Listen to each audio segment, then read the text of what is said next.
Hey guys, my name's Crystal Kenny, and I'm in love with creating. All things artistic and imagination involved. I'm an American girl who chased her creative dreams all the way to Paris, France, making a living using photography.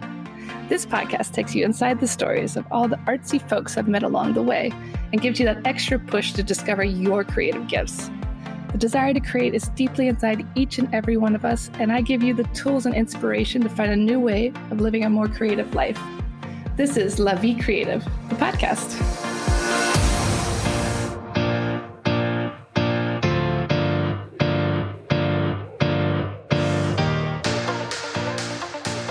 Have you ever been curious about the world of perfume in Paris? Well, today we chat with Madeline Bobo. That is her actual name. It's a fantastic name.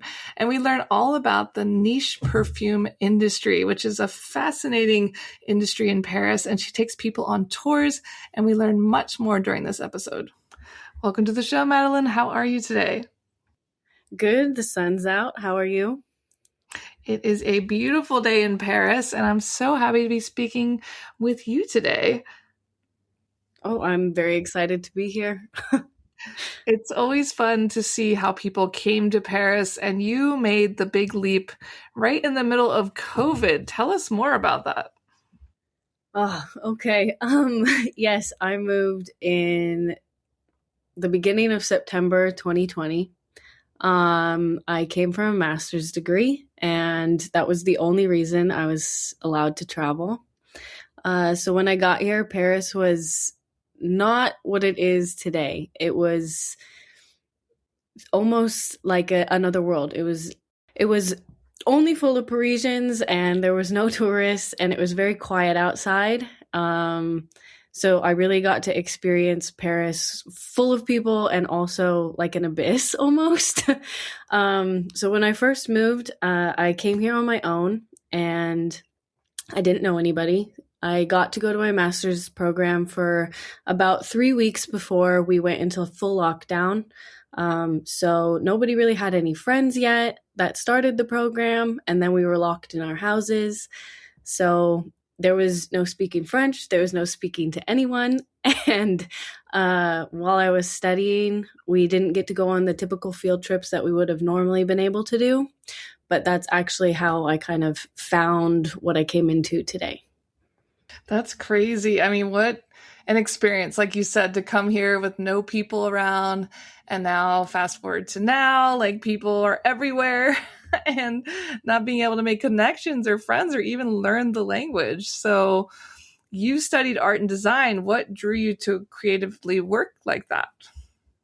So in my bachelor's, which I actually did in Colorado, I was a studio artist. I specifically worked in installation work. And then I knew that I wanted to get a master's degree, but I had done a study abroad in Florence, Italy, and I just absolutely loved everything about it. And I knew I wanted to come back either to Florence or France. And I applied to 2 programs and ended up choosing Paris. And in Paris, it was a master's of business and art and luxury management. And then I randomly fell into fragrance. It was never really my intention. And then it was a beautiful mistake. Again, because of COVID, we weren't allowed to go to the shops. So originally one of my professors had worked in fragrance, and he told us about this brand. And he's said, like, unfortunately, I can't take you guys there, but if the boutique opens, you should go and check it out. And so my cohort was actually only 4 people. And we took each other to go to the fragrance stores, and I just fell in love with the storytelling behind fragrance and how it was almost hypnotic to be able to consciously learn how to smell.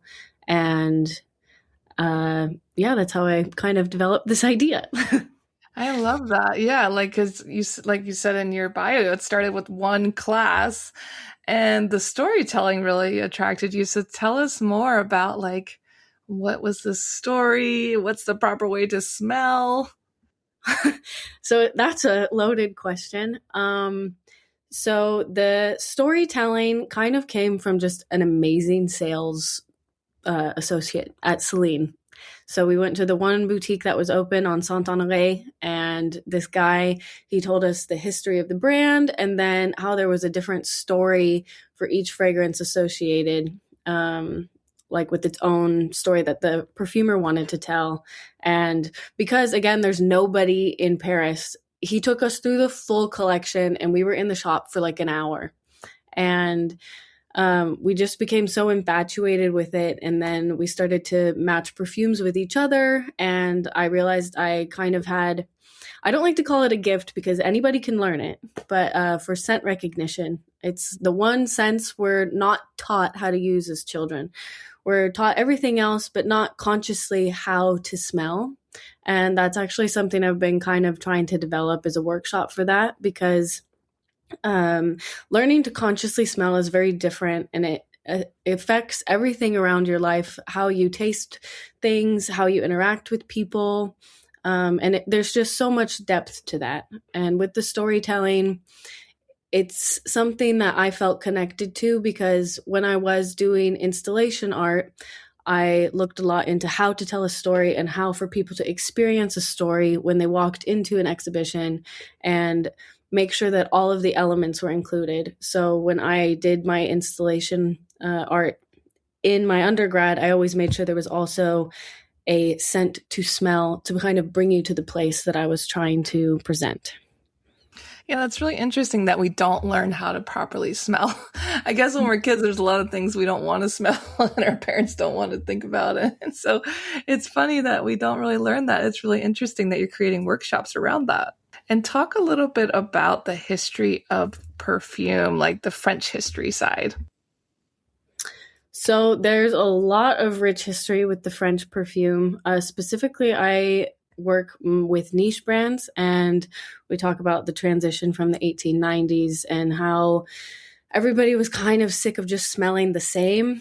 And at that time, niche fragrance came onto the scene, and this is where people wanted to smell unique. They wanted something different. So perfumers started to create their own brands. And that's where the original identification of a niche fragrance came from, was where the nose, the artist behind a perfume, decided to start creating their own brands.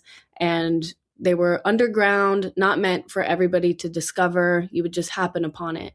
So they never put a lot of money into extreme advertising, like when you see Dolce & Gabbana ads, and they spent millions of dollars to shoot these models on boats and have all of this glamour. It was more about what was inside the bottle rather than the flashiness of the marketing. That's fascinating. That's why we don't know about them. And so you went from exploring boutiques to writing a thesis on the industry. What did you discover about why European niche brands struggle in the US?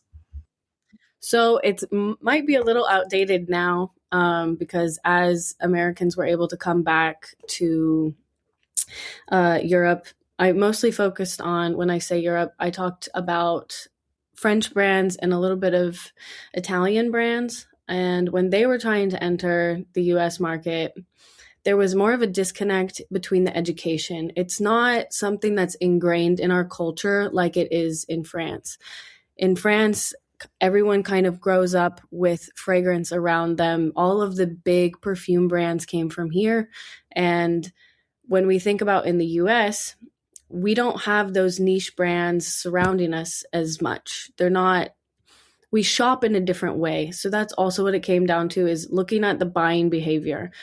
In US, it's more focused on convenience, and there's a different way of consuming products in the States. We like to consume more and have multiples, and also with the convenience, you take whatever you see in the department store. So the niche couldn't really get in your face as easily. Whereas kind of in France, what I had discovered when I was walking around, you could happen upon a new niche boutique and not everything was always together. So there was kind of just a disconnect of education of fragrance in general. And that even can come down to how in department stores, the perfume is separated as cologne for men and perfume for women, when really it's just about a concentration level. But men in the States typically still don't like to claim that they're wearing a perfume when it probably is. Yeah. So like when you say concentration level, does that mean the men's are more concentrated or the women's are? Actually, normally, a cologne is the least concentrated type of perfume. Um, Interesting. so they might not always be wearing actual colognes, but they won't use the word of like, oh, look at my new perfume. Unless they have experienced niche fragrance, then they're a little bit more comfortable because they've learned what the difference is in that way. Um, but it's just like a different approach to perfume and how we wear it. Yeah, and that's something I think a lot of people love about France and Paris is like all these niche shops, these little boutiques, not all the franchises that we have in America. So I could see why it's hard for them to enter the American market because we all shop at the department stores or online or brands we know. So it is really interesting. Do you think that's changed? I think it's changed a little bit with how quickly TikTok has changed the game. Um, Especially with the younger generation, like the people that are actually owning, I don't want to say spending because I don't know if it's really their money, but 14-year-old boys in the US have the largest fragrance collections. And on TikTok, you'll also see them like they convince their parents to buy them 300 € perfumes, and they'll have these insane, very tasteful collections.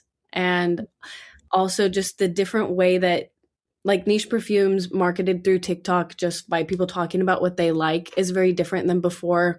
Like the niche brands are still not pushing those ads, but people are starting to talk about them. And I feel like that's how more people are starting to know about all of these other brands.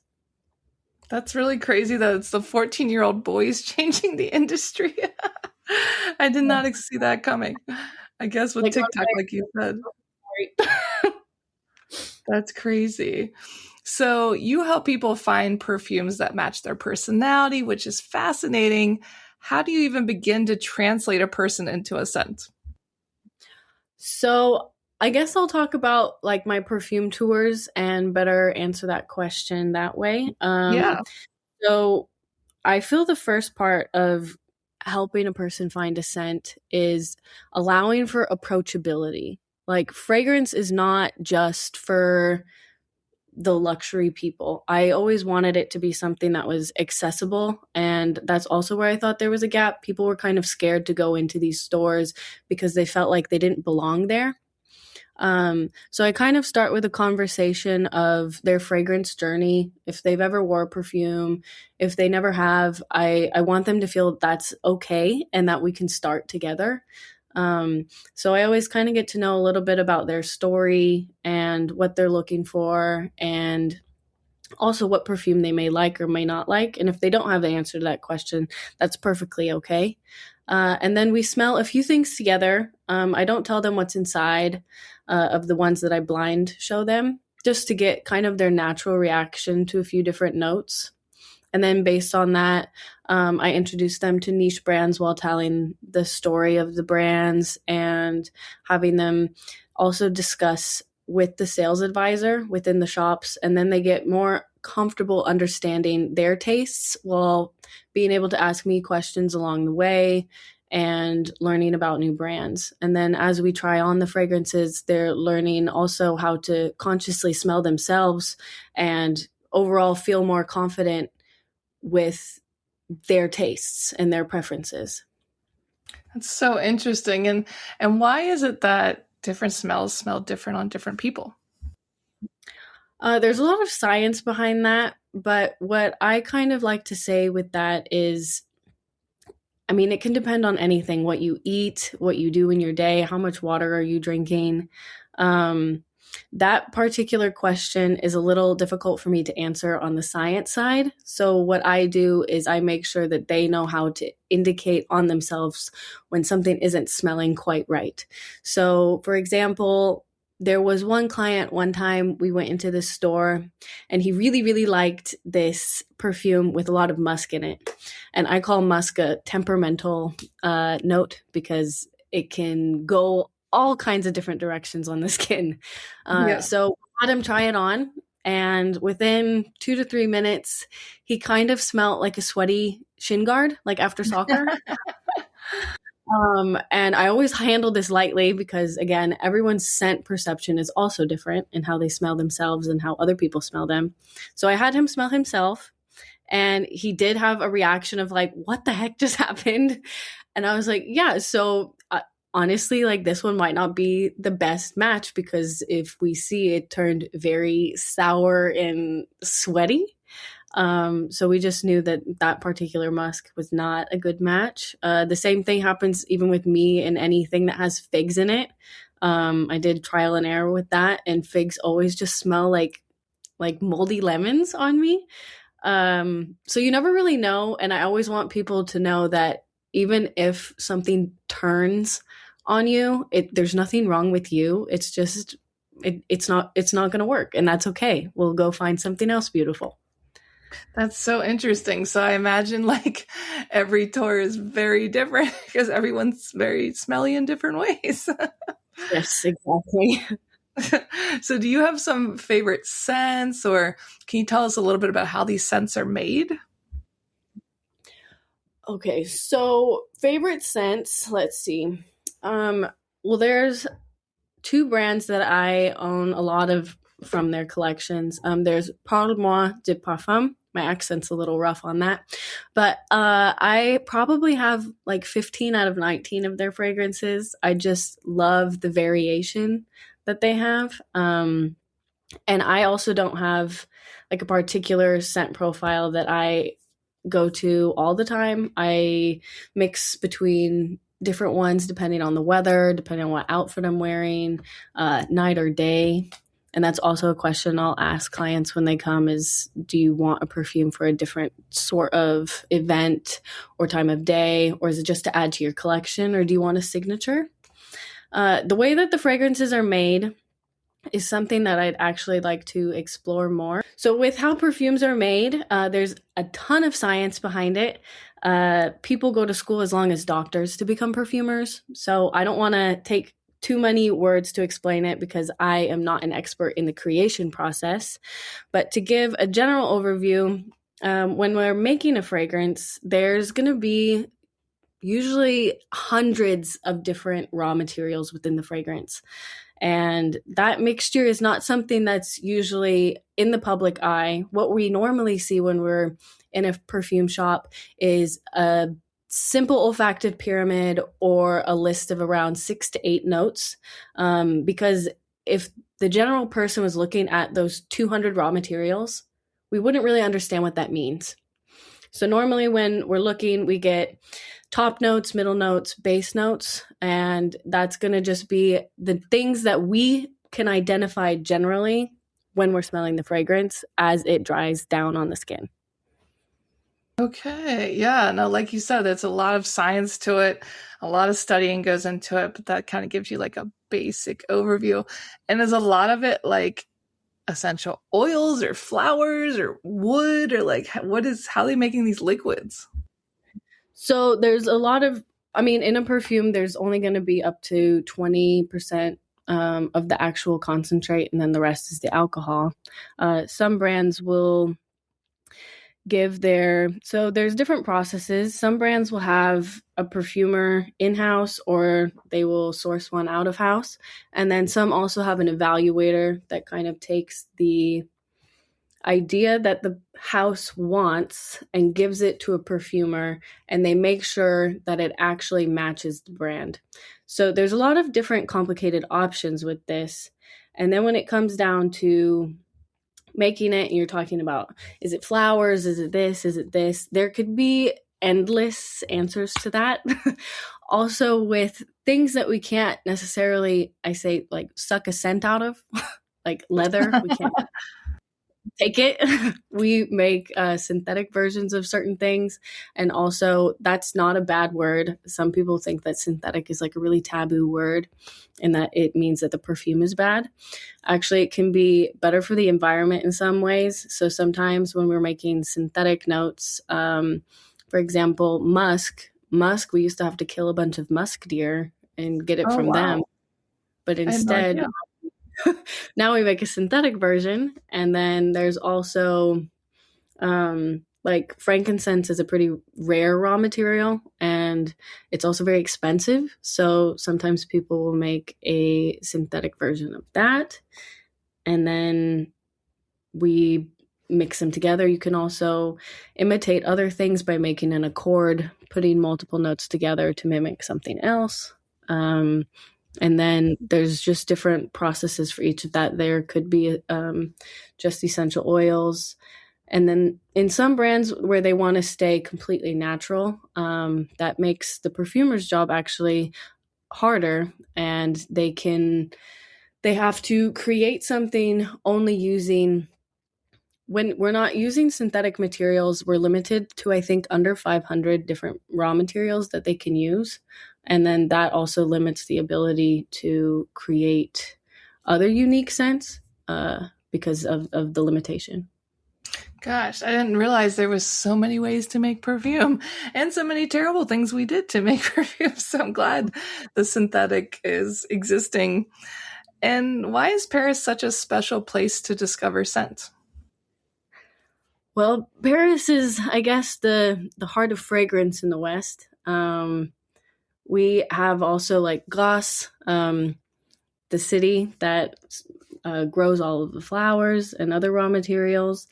And there's just a lot of history here of fragrance. And they are also very, very protective of fragrance in France. They like to really have it a part of the culture, and they make it difficult to be a part of it. And I guess that is also a sacred thing because they want to make sure that it stays as good as it is, as rich as it is. So is it really hard to enter the industry? It's very difficult to enter the industry. And also, like I said, with becoming a nose, going to school, there's very limited amount of places in the schools that teach you to become a nose if you're going to take that path. Otherwise, it's generational. And it takes a lot of time and effort to really push your way through the industry. They also really love French people to be involved in fragrance, just again because of that cultural significance and keeping the beauty alive. Yeah, that makes a lot of sense because it is such a rich part of their culture. And how has working with scent changed how you experience everyday life? In a good and bad ways, I guess, because I now smell everything and I'm more bothered by things that I wouldn't have necessarily noticed beforehand. Yeah. And like very strange things, like I can tell if my friends didn't let their clothes dry long enough on the drying rack, or I can always tell when certain friends are in the room because I'm used to what they smell like, or like if they're behind me. I enjoy food a lot more now. I appreciate it more.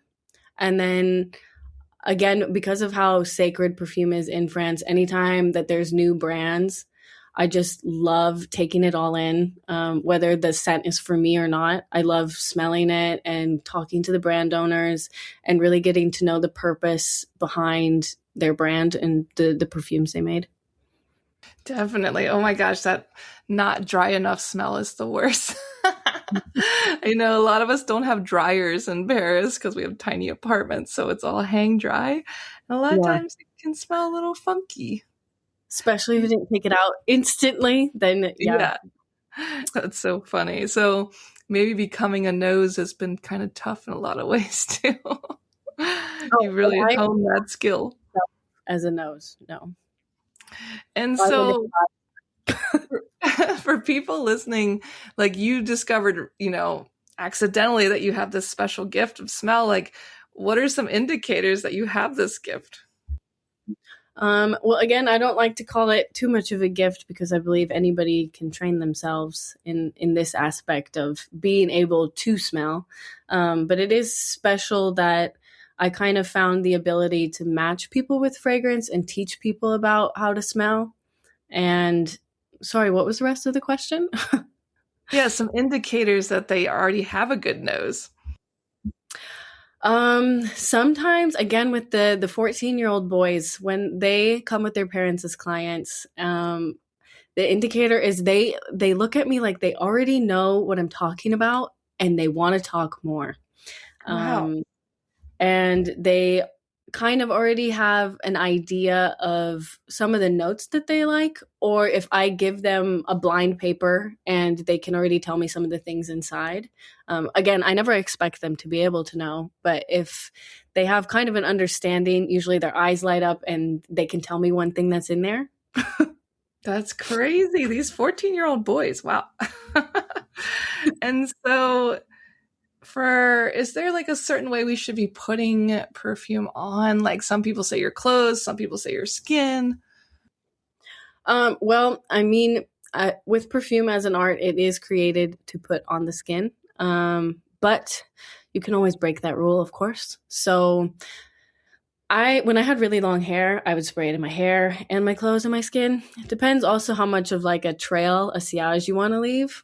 It also kind of depends where you live. So sometimes when I get people from the States, there's certain corporate offices where it's like frowned upon to inhibit somebody else's space. And this is also something I found a little bit culturally different. In the US, we're a little bit scared to inhibit other people's space. And in France, I feel like they like if I inhibit your space, it's your problem kind of thing in like a very beautiful way. Like they have their perfume, they're confident, it's my perfume and it's in our space together. So here I always smell people in the street. Yeah. And with that in mind, like I always tell people, if you're in a place where you're confident and it won't bother other people, put as much as you'd like. It's kind of a learning curve, but generally what I say is just 2 wrists and the neck and behind the neck. And then in the summer, I usually add a little bit on my elbows, like the elbow crease, because you're supposed to put it on heat points. So the wrists, elbows, neck, and then again behind the neck. I mean, the under your hair. Yeah, that And makes sense. yeah, so there's that. And then in the winter, our skin is covered. So if you have a scent you really just want to smell all day, I put it in my scarf or my sweater. Okay. Yeah, that makes sense. And perfume does go bad after how long? That's always a hard question because it goes bad when it goes bad. Yeah. It depends on, again, how many natural materials are in there, how high quality was the alcohol, how did you store it. Perfume should not be in the bathroom, actually. There's too much humidity and it'll damage it. And same with, it should never be in direct sunlight. You should store it like wine. Wow. We should be putting it in our cabs, in our basement. So, I mean, when does it smell rancid? That's when. Also, you shouldn't save your perfume. Like if you're on the last drop and you don't want it to go bad, it's going to go bad. Just use it. I was Use it reading an article about that. It was like, oh, I only wear perfume on special occasions, and they'll have these bottles from like 20 years ago. And I'm like, but no, it doesn't last that long. So, it'll smell different. Yeah, it won't be the same. The scents will change. And typically, though, if you could just give a roundabout, like how long can a good bottle last for? What I hear is like 5 to 7 years, but again, you have to be storing it very well and I mean, use it. Don't wait 5 to 7 years. Yeah, exactly. Enjoy it. Don't wait for the special occasion. Wear it every day. Wear it when you want. And is there a scent that reminds you of Paris? Actually, yes. So when I first moved to Paris, I had a unique experience. My landlord gifted me a perfume when I arrived, and it was a Chanel perfume called Venice. And whenever I smell that, it reminds me of like the first day that I got off the plane here, and it was the first thing I smelled. That's so sweet that she gave you perfume. I mean, my landlord wasn't given anything but a bill, so that's nice. She's the only one. Wow. So talk a little bit more about your tours. How can people find you? Go on these tours. Let us know more. Sure. So I'm available in 2 different platforms and privately. So I work with a brand called Perfume, and Perfume focuses in private family tours and private tours. And with this particular tour, we dive more into niche history. That's why I couldn't give too much away. We dive into niche history, a little bit of history of the Marais, which is where the tour is located with Paris Muse. And then we have some private viewings at a boutique or two. And I mean, we'll always have the intention of finding you a fragrance to add to your collection, along with, getting to learn how to smell. So everything we talked about today, we learn in the tour. And then also I created the tour on Airbnb experiences, and this one is a little bit more casual. We're kind of buddies. I'm less of a teacher, and I mean, everything is makeshift. So when you arrive, I get to know you, and again, we do some blind smelling, and then I base the tour on the spot based on kind of your natural responses to different notes. Will determine what stores we go to, and we go.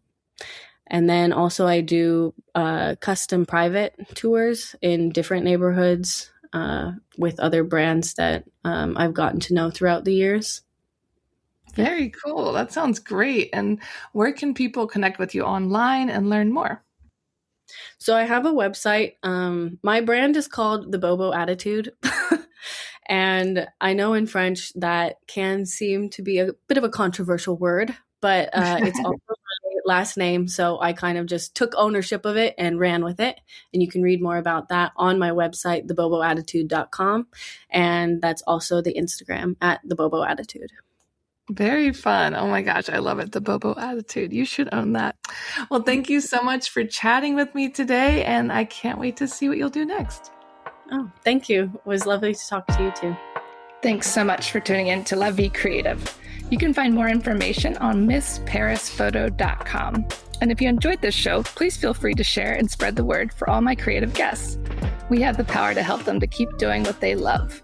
See you next time.